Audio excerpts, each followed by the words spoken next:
ونستغفره ونؤمن به ونتوكل عليه ونعوذ بالله من شرور انفسنا ومن سيئات اعمالنا من يهده الله فلا مضل له ومن يضلل فلا هادي له واشهد ان لا اله الا الله وحده لا شريك له واشهد ان محمدا عبده ورسوله اما بعد فان اصدق الحديث كتاب الله وخير الهدي هدي محمد صلى الله عليه وسلم وشر الأمور محدثاتها وكل محدثة بدعة وكل بدعة ضلالة وكل ضلالة في النار.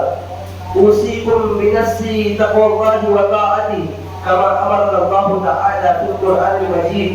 فأعوذ بالله من الشيطان الرجيم. بسم الله الرحمن الرحيم.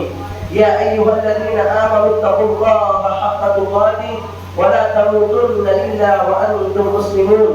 يا أيها الناس اتقوا ربكم الذي خلقكم من نفس واحدة وخلق منها زوجها وبث منهما رجالا كثيرا ونساء واتقوا الله الذي تساءلون به والأرحام إن الله كان عليكم رقيبا. يا أيها الذين آمنوا اتقوا الله وقولوا قولا سديدا يصلح لكم أعمالكم ويغفر لكم ذنوبكم ومن يطع الله ورسوله فقد فاز فوزا عظيما. وقال تعالى ذلك ومن يعظم شعائر الله فإنها من تقوى القلوب. وقال النبي صلى الله عليه وسلم أفضل الصيام بعد رمضان شهر الله المحرم. معزز سامعین، ہر قسم کی تعریف و توصیف، بڑائی و بزرگی، عظمت و جلال اللہ رب العالمین کے لیے لائق و سزاوار ہے. بے شمار درود و سلام نازل و تمام انبیاء کرام پر، بالخصوص اللہ کے آخری نبی حضرت محمد صلی اللہ علیہ وسلم پر. اللهم صل على محمد وعلى آل محمد كما صليت على إبراهيم وعلى آل إبراهيم إنك حميد مجيد. اللهم بارك على محمد وعلى آل محمد كما باركت على إبراهيم وعلى آل إبراهيم إنك حميد مجيد. معزز سامعین، اسلامی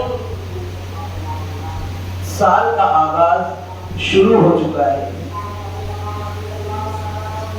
اسلام کے اندر مہینوں کی تعداد 12 ہے اور اللہ رب العالمین نے ان مہینوں کے اندر 4 مہینوں کو حرمت والا بنایا ہے اور ہر مہینے کی کچھ نہ کچھ خصوصیت اور خوبیاں قرآن اور حدیث کے اندر بیان کی گئی ہے.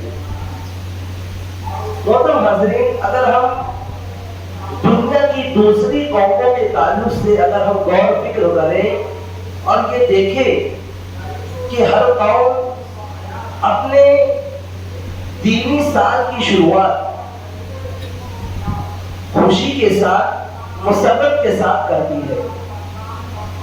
ہر کسی کو جب ان کا دینی سال شروع ہوتا ہے تو وہ لوگ جشن مناتے ہیں، خوشی کا اظہار کرتے ہیں.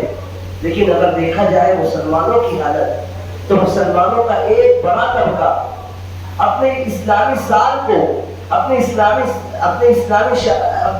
سال کی شروعات غم اور ماتم میں، غم اور اندوہ کے اندر گزارتی ہے، جس کا اسلام سے کوئی تعلق نہیں ہے.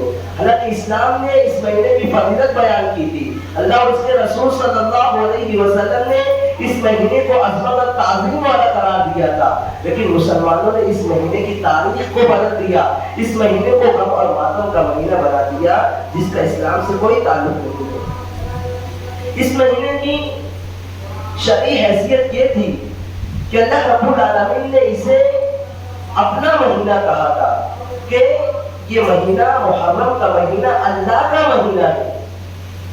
اللہ رب العالمین نے سال کے 12 مہینے میں کسی مہینے کو اپنا مہینہ نہیں کہا، اپنی ذات کی طرف منسوب نہیں کیا، لیکن محرم کے مہینے کے تعلق سے بیان فرمایا اللہ کے رسول صلی اللہ علیہ وسلم نے کہ اللہ کے رسول بیان فرماتے ہیں کہ افضل الصیام بعد رمضان شہر اللہ المحرم، کہ رمضان کے بعد سب سے افضل روزے جس مہینے کے تھے وہ اللہ کا مہینہ محرم کے روزے تھے. یعنی اللہ کے رسول اور صحابہ کرام روزے کی فرضیت سے پہلے اس مہینے کا بہت اہتمام کرتے تھے، بلکہ یہودی قوم جو شیعہ مذہب کی جس نے بنیاد رکھی تھی، عبداللہ بن سبا الیہودی جس نے شیعہ مذہب کی بنیاد رکھی تھی، وہ لوگ خود اس مہینے کی بہت زیادہ تعظیم کیا کرتے تھے اور اس مہینے کے اندر خوشی مناتے تھے۔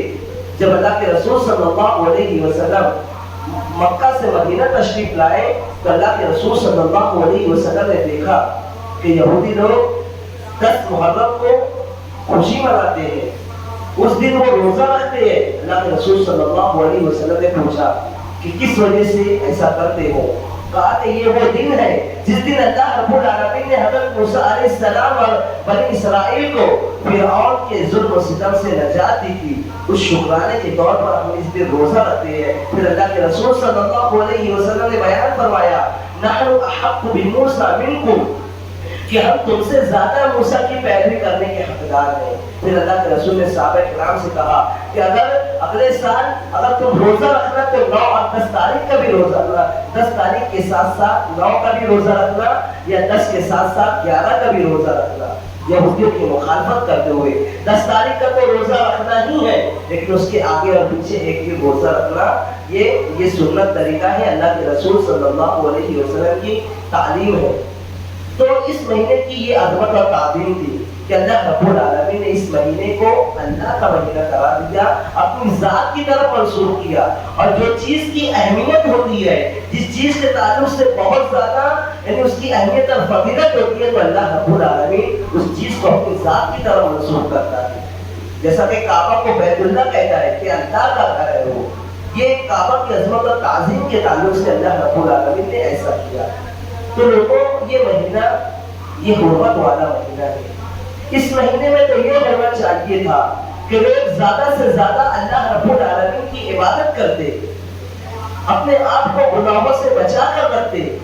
اس مہینے کی تعظیم، اس مہینے کی عظمت کا تقاضا ہی یہی تھا، لیکن ان لوگوں نے اس مہینے کو عام مہینوں کی طرح سمجھ لیا، عام دنوں کی طرح اس مہینے کو بھی اللہ کی معصیت اور نافرمانی میں گزارتے ہیں، اللہ کی عبادت کی طرف نہیں پلٹتے، جبکہ اللہ رب العالمین ان مہینے کو عطا کرنے کا مقصد بیان فرمایا کہ فَلَا تَظْلِمُوا فِيهِنَّ أَنفُسَكُمْ، کہ لوگوں تم اپنے نفسوں پر ان حرمت والے مہینوں کے اندر اپنے نفسوں پر ظلم و زیادتی مت کیا کرو۔ تم تو سال بھر گناہ کرتے رہتے ہو، لیکن یہ حرمت والے مہینوں کا حرمت والے مہینوں کی تعظیم یہ ہے کہ یہ حرمت والے مہینے عام دنوں کی طرح نہیں ہے۔ اس کے اندر حضرت ابن عباس رضی اللہ تعالیٰ عنہ بیان فرماتے ہیں کہ ان حرمت والے مہینوں میں نیکیوں کا اجر و ثواب بڑھا دیا جاتا ہے، اور اگر کوئی گناہ کرتا ہے تو گناہوں کی سزا بھی بڑھا دی جاتی ہے۔ تو یہ عام مہینوں کی طرح نہیں ہے۔ لوگوں ہم دوسروں کو بہت بولتے ہیں کہ لوگ ایسا کرتے ہیں، اس مہینے میں یہ کام کرتے ہیں، لیکن کبھی اپنے نفس کا بھی محاسبہ کریں کہ ہم ان مہینوں کی کتنی عظمت اور تعظیم کرتے ہیں۔ اللہ نے بیان فرمایا جو اللہ کے شعائر کی، اللہ کی حرام کردہ چیزوں کی تعظیم کرتے ہیں، حقیقت میں وہی مسلمان اور وہی متقی ہے۔ ذالک ومن یعظم حرمات اللہ فهو خیر له عند ربہ، کہ جو لوگ اللہ کے نزدیک سب سے بہترین لوگ وہ ہیں جو اللہ کی حرام کردہ چیزوں کی تعظیم کرتے ہیں، اور یہ لوگوں کے تقویٰ کی اور ان کے مومن ہونے کی علامتوں میں سے ہے۔ فَإِنَّهَا مِن تَقْوَى الْقُلُوبِ، یہ دلوں کے تقوی کی علامت میں سے کہ لوگ حرمت والے مہینوں کی تعظیم کریں۔ لوگوں اللہ کے رسول صلی اللہ علیہ وسلم کی ایک انتہائی اہم حدیث کہ مسلمانوں کی پستی، ان کی ذلت اور رسوائی کا ایک سبب یہ بھی بیان کیا گیا ہے۔ اللہ کے رسول صلی اللہ علیہ وسلم نے بیان فرمایا لا تزال هذه الامه بخير ما ابدأوا حق تعظيمها، کہ یہ امت اس وقت تک خیر اور بھلائی پر رہے گی جب تک کہ یہ لوگ اللہ کی حرام کردہ حرمت والی چیزوں کی تعظیم کرتے رہیں گے۔ فَإِذَا ضَيَّعُوا هَلَكُوا، اور جب وہ لوگ اس کو ضائع اور برباد کر دیں گے، ان حرمت والے مہینوں کی، اللہ کے شاعر کی تعظیم نہیں کریں گے، وہ ہلاک و برباد ہو جائے گی۔ اللہ کے رسول صلی اللہ علیہ وسلم کی یہ حدیث ہے، امام احمد نے اس کو بیان فرمایا۔ تو یہ اللہ کے رسول صلی اللہ علیہ وسلم کی یہ حدیث، آپ کو اس بات کی طرف دعوت دیتی ہے کہ لوگوں حرمت والے مہینوں کی تعظیم کرو. مسلسل 3 مہینہ حرمت والا چلا آ رہا ہے، ذی القعدہ، ذی الحجہ اور محرم، لیکن ہم نے اس مہینے کو وہ عظمت اور تعظیم نہیں دی، ان مہینوں کی وہ تعظیم اور توقیر نہیں کی. لوگوں اگر ہمارے دلوں کے اندر اللہ کی عظمت اور تعظیم زیادہ ہوتی تو ہم اللہ کی حرام کردہ چیزوں کی بھی تعظیم کرتے، کیونکہ اللہ نے اس کو اپنی ذات کی طرف منسوب کیا ہے. اگر آپ اس میں کوئی غلط کام کرتے ہیں، اگر آپ اس کی عظمت اور تعظیم نہیں کرتے تو یہ اس بات پر دلالت کرتا ہے کہ آپ کے دلوں میں اللہ کے تعلق سے وہ عظمت اور تعظیم نہیں پائی جاتی. ورنہ اللہ جس بات کا حکم دے دیتا، اللہ جس بات کے تعلق سے بیان کر دیتا کہ لوگوں اس کی عظمت اور تعظیم کرو، میں نے اس کی عظمت اور تعظیم بیان فرمائی ہے، تو ہم اس کی عظمت اور تعظیم کرتے ہیں. لوگوں یہ مہینہ اپنے نفس کا محاسبہ کرنے کا مہینہ ہے. جس طریقے سے لوگ سال میں ایک مرتبہ اپنے کاروبار کا محاسبہ کرتے ہیں، اپنے کاروبار کی آڈٹ نکالتے ہیں کہ کتنا کمایا، کتنا نقصان ہوا، ایک مہینہ ہوتا ہے. لوگ سال میں ایک مرتبہ دنیا کے کاروبار کا حساب و کتاب کرتے ہیں. تو لوگوں یہ مہینہ اسلامی سال شروع ہو چکا ہے. ایک سال آپ کی زندگی کا ختم ہو گیا. آپ اپنے نفس کا محاسبہ کریں کہ ہم نے کتنی نیکیاں کمائی اور کتنے گناہ کمائے، ہماری زندگی کے اندر کتنی بہتری آئی، ہم کتنا دین کی طرف بڑھتے اور کتنا دین سے دور ہو گئے. آپ اس کا حساب و کتاب کریں. ہم نے آخرت کے لیے اپنے نامہ اعمال میں کتنی نیکیوں کا بیلنس کیا اور ہم نے کتنا نقصان کیا، اس کا آپ کو محاسبہ کرنا چاہیے. یہ اسلامی سال کی شروعات کا ایک مقصد یہ بھی ہے کہ ہم اپنے نفسوں کا محاسبہ کریں. لوگوں آج امت مسلمہ کا ایک بڑا طبقہ اس مہینے کو نوحہ اور ماتم کا مہینہ قرار دیتے ہیں. حضرت حسین کی شہادت کو یاد کر کے اس مہینے کو غم اور ماتم کا مہینہ بنا دیا، جو کہ سراسر اسلامی تعلیمات کے خلاف چیز ہے. لوگوں حضرت حسین سے پہلے بہت سارے بڑے بڑے صحابہ کرام کو شہید کر دیا گیا. حضرت عثمان کی شہادت دیکھیے، 40 دن تک بھوکا رکھ کر جب ان کو قتل کیا گیا، ان کی شہادت کتنی دردناک تھی. حضرت عمر رضی اللہ تعالیٰ عنہ کو شہید کیا گیا. یہ بڑے بڑے صحابہ تھے، لیکن کبھی اللہ کے رسول صلی اللہ علیہ وسلم اور آپ کے صحابہ نے کسی صحابی کی موت پر اس طریقے سے نوحہ و ماتم نہیں کیا. اگر یہ چیز اسلام کے اندر جائز ہوتی تو صحابہ کرام اس چیز کو ضرور انجام دیتے، لیکن اللہ کے رسول صلی اللہ علیہ وسلم کی تعلیمات کے خلاف یہ بات تھی. اگر ہمیں حضرت حسین سے محبت ہوتی تو اللہ کے رسول صلی اللہ علیہ وسلم کی تعلیمات پر عمل کرتے، کیونکہ اللہ کے رسول صلی اللہ علیہ وسلم کو سب سے زیادہ جو محبوب اور پسندیدہ انسان تھے وہ حضرت حسن اور حسین تھے. تو اگر اللہ کے رسول سے محبت کا دعویٰ ہے تو ہمیں اللہ کے رسول کی تعلیمات پر عمل کرنا پڑتا. اللہ کے رسول نے کبھی یہ چیز نہیں بیان فرمائی کہ لوگوں کسی کی موت پر اس قیامت تک غم اور ماتم منایا جائے. اللہ کے رسول کی تعلیمات ایسی نہیں ہے. اللہ کے رسول صلی اللہ علیہ وسلم نے بیان فرمایا کہ لوگوں 4 چیزیں جاہلیت میں سے ہے جو کبھی ختم نہیں ہوگی. اگر مسلمانوں کے اندر یہ چیز پائی جائے تو اس کا اسلام سے کوئی تعلق نہیں ہے. اس میں سے ایک چیز یہ ہے کہ النیاحۃ، نوحہ و ماتم کرنا. اللہ کے رسول صلی اللہ علیہ وسلم نے بیان فرمایا کہ نوحہ کرنے والی عورتیں اگر وہ اپنے گناہ سے توبہ کیے بغیر مر جاتی ہے تو کل قیامت کے دن اس کو لایا جائے گا اور اس کو کاربول ڈامر کا لباس پہنایا جائے گا، اور ایسا لباس پہنایا جائے گا جو کھجلی والا ہوگا. یعنی جب اس کو پہنایا جائے گا تو اس کو کھجلی ہونے لگے گی. اللہ کے رسول صلی اللہ علیہ وسلم نے بیان فرمایا. اسی طریقے سے اللہ کے رسول نے بیان فرمایا لیس منا من لطم الخدود وشق الجیوب ودعا بدعوى الجاہلیہ، کہ وہ مسلمان ہے ہی نہیں. جو لوگ حضرت حسین کی شہادت پر نوحہ و ماتم کرتے ہیں، اللہ کے رسول کی اس حدیث کے مطابق وہ مسلمان ہے ہی نہیں، وہ اسلام کے طریقے پر ہے ہی نہیں. لیس منا من لطم الخدود وشق الجیوب ودعا بدعوى الجاہلیہ، کہ وہ ہم میں سے نہیں، وہ مسلمان ہی نہیں، وہ مسلمانوں کے طریقے پر ہی نہیں، جو اپنے چہرے کو مارتا ہے، وشق الجیوب اپنا گریبان پھاڑتا ہے، ودعا بدعوى الجاہلیہ اور جاہلیت کی بغار اگاتا ہے. یہ اللہ کے رسول صلی اللہ علیہ وسلم کی تعلیمات کا حصہ ہے ہی نہیں. یہ اسلام کے اندر ایسی چیز کو داخل کر دیا گیا ہے جس سے اسلام کی بدنامی ہوتی ہے. لوگ کیا سوچتے ہوں گے, لوگ کیا کہتے ہوں گے کہ لوگ مسلمان لوگ اپنے اسلامی سال کی شروعات غم اور ماتم سے کرتے ہیں, جبکہ حدیث اور قرآن اس کے برعکس ہے. اللہ کے رسول صلی اللہ علیہ وسلم نے بیان فرمایا کہ لوگوں اس مہینے کے اندر روزہ رکھا کرو, خاص طور سے 10 محرم کا روزہ رکھا کرو. لیکن لوگوں نے اللہ کے رسول کی تعلیمات کو چھوڑ کر اپنے طریقے سے اس مہینے کے اندر بدعتیں ایجاد کر دی. اس مہینے میں لوگوں نے غلط کام کرنا, بلکہ شرک تک لوگ بدعت کے ساتھ ساتھ شرک کرنے لگے, تعزیہ بنانے لگے, تعزیہ کے سامنے سجدہ کرنے لگے, تعزیہ کو لوگوں نے اپنی مدد کا ذریعہ بنا لیا, لوگ اس کے سامنے اپنی حاجتوں کو رکھنے لگے. یہ سب چیزیں اسلام کی تعلیمات کے خلاف ہے. یہ سب چیزیں اس کے اسلام سے کوئی تعلق نہیں ہے. اللہ کے رسول صلی اللہ علیہ وسلم نے سختی کے ساتھ اس بات سے منع کیا. کچھ لوگ اللہ کے رسول صلی اللہ علیہ وسلم نے بیان فرمایا کہ لوگوں 10 محرم کا روزہ رکھا کرو, یہ تمہارے ایک سال کے گناہوں کا کفارہ ہے. تو لوگ اس دن طرح طرح کے کھانے بناتے ہیں. یہ اللہ کے رسول کی تعلیم کے خلاف چیز ہے کہ لوگ اس دن مختلف قسموں کے پکوان بناتے ہیں, پانی اور دوسری چیزوں کی سبیلیں لگاتے ہیں اپنے گھر والوں پر. اور یہ من گھڑت اور ضعیف حدیث پیش کی جاتی ہے کہ جو 10 محرم کو اپنے گھر والوں کو اوپر کشادگی کرے گا تو سال بھر اس پر کشادگی رہتی ہے. ایسی کوئی حدیث اللہ کے رسول سے ثابت نہیں ہے.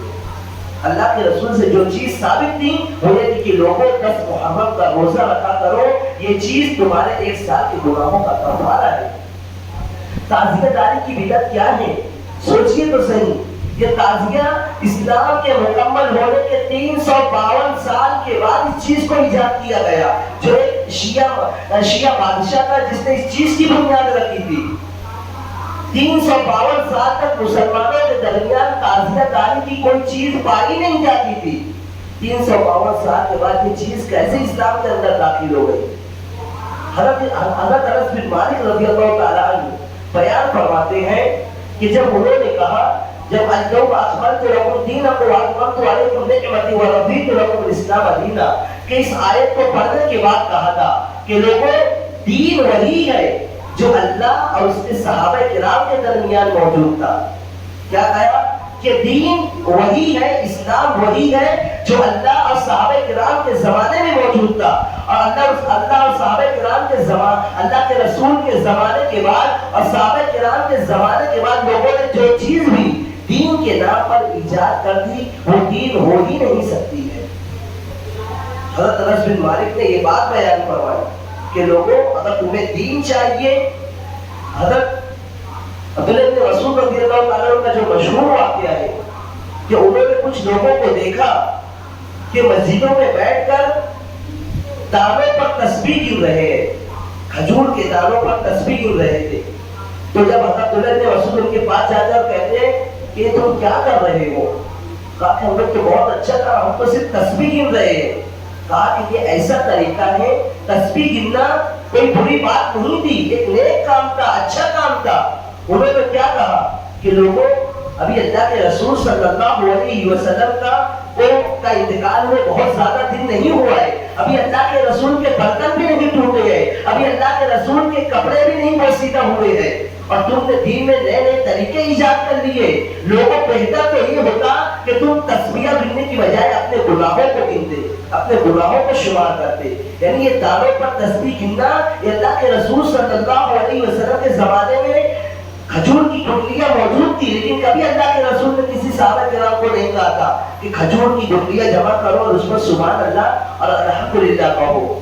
تو حضرت عبداللہ بن مسعود نے یہی بات کہی تھی کہ لوگوں دین وہی ہے اور وہی چیز وہی عمل قابل قبول ہے جو اللہ کے رسول کے زمانے میں موجود تھا, اور جو اللہ کے رسول کے زمانے میں موجود نہیں تھا وہ دین ہو ہی نہیں سکتا. یہ اللہ کے رسول صلی اللہ علیہ وسلم نے ہمیں جو باتیں بیان بھی کر دی ہے وہ دین ہمارے لیے کافی ہے, ہمیں دین کے اندر زیادتی کی کوئی ضرورت نہیں ہے. تو لوگوں کے شیعہ مذہب جن کے تعلق سے اس کا اسلام سے کوئی تعلق نہیں ہے, لوگوں ان کے عقائد پر اگر غور کیا جائے تو ان کے عقائد سراسر اسلام کی تعلیمات کے خلاف ہے. جو لوگ صحابہ کرام کو گالی دیتے ہیں، جو لوگ قرآن کو مکمل نہیں مانتے، جو لوگ اللہ کے رسول صلی اللہ علیہ وسلم کی نبوت کا انکار کرتے ہیں، جو لوگ یہ کہتے ہیں کہ حضرت جبرائیل سے غلطی ہو گئی تھی، جنہوں نے نبوت حضرت علی کو دینے کی بجائے حضرت محمد صلی اللہ علیہ وسلم کو دے دی، یہ باتیں ان کی کتابوں کے اندر موجود ہیں اور یہ ان کے بنیادی عقائد میں سے ہے۔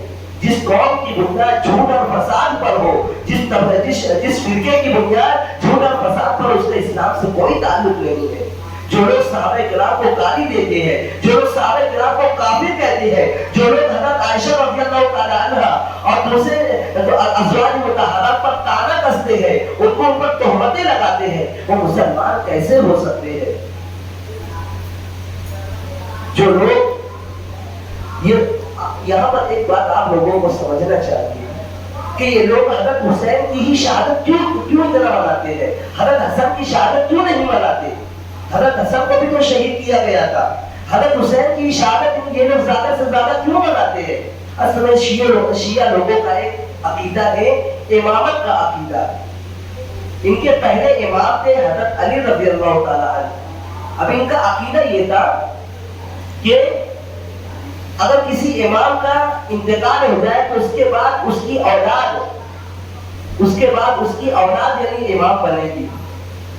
تو حضرت حسین کی جو ماں تھی، حضرت حسین کے تعلق سے انہوں نے یہ عقیدہ رکھا کہ حضرت حسین کے تعلق سے حضرت علی کے بعد حضرت حسین کو امام بننا تھا۔ لیکن جب حضرت حسین، کیونکہ حضرت حسن نے اپنی امامت سے دستبرداری اختیار کر دی تھی، حضرت حسن کو جب امام بنایا گیا تو انہوں نے کہا کہ میں اپنی امامت سے ہٹ جاتا ہوں۔ تو لوگوں نے، کوفہ والوں نے، انہی شیعہ لوگوں نے حضرت حسین کو کوفہ بلایا اور کہا کہ آپ آئیے، ہم آپ کے ہاتھ پر بیعت کرنا چاہتے ہیں۔ اور جب حضرت حسین وہاں جاتے ہیں تو وہاں پر جا کر دھوکے سے انہی شیعہ لوگوں نے حضرت حسین کو دھوکے سے قتل کر دیا اور نام لگاتے ہیں حضرت معاویہ، ان کے بیٹے پر یزید بن معاویہ پر الزام لگاتے ہیں۔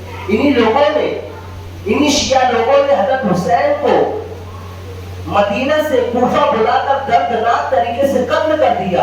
اسی لیے جب حضرت حسین رضی اللہ تعالیٰ عنہ مدینہ چھوڑ کر جب کوفہ کی طرف روانہ ہو رہے تھے تو حضرت ابن عباس رضی اللہ تعالیٰ عنہ، حضرت ابن عمر رضی اللہ تعالیٰ عنہ ان کے پاس آتے ہیں، ان کے گھوڑے کی رسی پکڑ لے کر کہتے ہیں کہ لوگوں، حضرت حسین کو کہتے ہیں کہ آپ کوفہ مت جائیے، انہوں نے دھوکے سے آپ کے باپ کو بھی قتل کیا تھا اور آپ کو بھی قتل کر دیں گے۔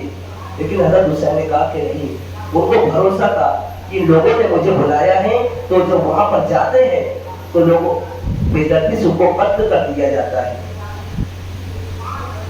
یہ حضرت حسین کی شہادت بناتے ہیں، جس کا انہی لوگوں نے حضرت حسین کو بے دردی سے قتل کیا تھا۔ حضرت ابن عمر رضی اللہ تعالیٰ عنہ کی مشہور حدیث ہے، امام ترمذی نے اس کو بیان فرمایا کہ حج کے موقع پر ایک کوفہ کا آدمی حضرت ابن عمر سے پوچھتا ہے کہ اگر حالت احرام میں اگر کسی کے احرام پر مچھر کا پھول لگ جائے یا مچھر مر جائے یا کوئی مچھر کو مار دے تو اس کا کیا حکم ہے؟ حضرت ابن عمر کہتے ہیں کہ دیکھیے، یہ مچھر کے مارنے کے بارے میں، مچھر کو قتل کرنے کے بارے میں سوال کر رہے ہیں، جبکہ انہی لوگوں نے اللہ کے رسول صلی اللہ علیہ وسلم کے نواسے کو کوفہ بلا کر دھوکے سے قتل کر دیا۔ حضرت ابن عمر، حضرت عباس رضی اللہ تعالیٰ عنہ اس بات کو اچھی طریقے سے جانتے تھے۔ وہ بار بار منع کرنے کے باوجود جب حضرت حسین نے ان کی بات نہیں مانی تو انہوں نے کہا کہ ٹھیک ہے، آپ جائیے، آپ کو جانے کی اجازت ہے۔ اور جب وہاں پہنچتے ہیں تو بے دردی سے ان کو قتل کر دیا جاتا ہے۔ تو یہ اپنے عقیدے امامت کو زندہ رکھنے کے لیے صرف حضرت حسین کی شہادت کو اتنا زیادہ وہ کرتے ہیں۔ اور اماموں کے تعلق سے ایسا عقیدہ رکھا جاتا ہے کہ اللہ رب العالمین کے برابر ان کو قرار دیا جاتا ہے۔ کہتے ہیں کہ جنت اور جہنم اماموں کے ہاتھ میں ہے۔ اماموں پر ایمان رکھنا، امام کو ہر چیز کا علم ہوتا ہے، وہ غیب کی باتیں بھی جانتا ہے، اماموں کے پاس وحی نازل ہوتی ہے، یہ ان لوگوں کے عقائد میں سے ہے۔ صحابہ کرام کو گالی دینا، وہ کہتے ہیں کہ اللہ کے رسول کی وفات کے بعد تمام کے تمام صحابہ مرتد ہو گئے تھے، کافر ہو گئے تھے۔ حضرت ابوبکر کو گالی دیتے ہیں، حضرت عمر رضی اللہ تعالیٰ عنہ کے تعلق سے برا بھلا کہتے ہیں، حضرت عائشہ پر زنا کا الزام لگاتے ہیں، نعوذ باللہ۔ جبکہ اللہ رب العالمین نے ان کی پاک دامنی کے لیے سورہ نور کے اندر اللہ نے ان کی پاک دامنی کے لیے اللہ نے آیتیں نازل فرمائی، 10 آیتیں نازل فرمائی، جس میں حضرت عائشہ رضی اللہ تعالی عنہ کی پاک دامنی کو بیان کیا گیا ہے۔ اسی طریقے سے جھوٹ بولنا ان کے دین کا حصہ ہے۔ تقیہ کہتے ہیں کہ جھوٹ بولنا، سامنے والے کو جھوٹ بول کر آپ اپنے آپ کو بچا سکتے ہو، یہ ان کے دین کا حصہ ہے۔ کہتے ہیں کہ اگر اپنے دین کو مضبوط کرنا چاہتے ہو، عزت حاصل کرنا چاہتے ہو تو جھوٹ بولو، یہ ان کے عقائد میں سے ہے۔ قرآن کو محرف مانتے ہیں، کہتے ہیں کہ قرآن مکمل نہیں ہے، قرآن کا کچھ حصہ ان کے امام کے پاس ہے، اور یہ بھی کہتے ہیں کہ صحابہ کرام نے قرآن کو لکھنے میں غلطی کی تھی، اس میں بہت ساری ایسی آیتیں تھی جس کے اندر حضرت علی کی امامت کے تعلق سے، حضرت علی کے تعلق سے امامت کی فضیلت کے بارے میں آیتیں تھی جن کو صحابہ کرام نے چھپا دیا، یہ ان کے عقائد میں سے ہے۔ صحابہ کرام پر جھوٹا وعدہ کرتے ہیں، جھوٹا الزام لگاتے ہیں، تو ایسے لوگوں کا اسی لیے کہتے ہیں کہ ان تمام عقائد کی روشنی میں ائمہ کہتے ہیں کہ شیعہ مذہب کا تعلق اسلام سے ہے ہی نہیں، جو اسلام کو مکمل نہیں مانتے، جو قرآن کے تعلق سے، جو اسلام کی بنیادی چیزیں ہیں اس کے تعلق سے وہ لوگ غلط عقائد کا ارتکاب کرتے ہیں، غلط عقائد رکھتے ہیں، تو ایسے لوگوں کا اسلام سے کوئی تعلق نہیں ہے۔ تو لوگوں یہ نوحہ و ماتم کرنا، آج بہت سارے مسلمان جو شیعہ نہیں ہے لیکن شیعہ لوگوں سے بہت زیادہ متاثر ہو چکے ہیں، وہ بھی نوحہ و ماتم کرتے ہیں، ان کی دیکھی دیکھا وہ بھی صحابہ کرام کو برا بھلا کہتے ہیں، ان کی دیکھی دیکھا آج بہت سارے مسلمان بھی تعزیہ بنانے لگے ہیں۔ تعزیہ کا مقصد بھی وہی تھا کہ تعزیہ بنا کر حضرت حسین کی شہادت کو یاد کیا جائے، تو یہ سب چیزیں اسلام کی تعلیمات کا حصہ نہیں ہے۔ اللہ رب العالمین سے دعا ہے کہ اللہ رب العالمین ہمیں اسلام کی صحیح تعلیمات کو سمجھنے کی توفیق عطا فرمائے اور صحیح اسلام پر عمل کرنے کی توفیق عطا فرمائے۔ آمین وآخر دعوانا الحمدللہ رب العالمین۔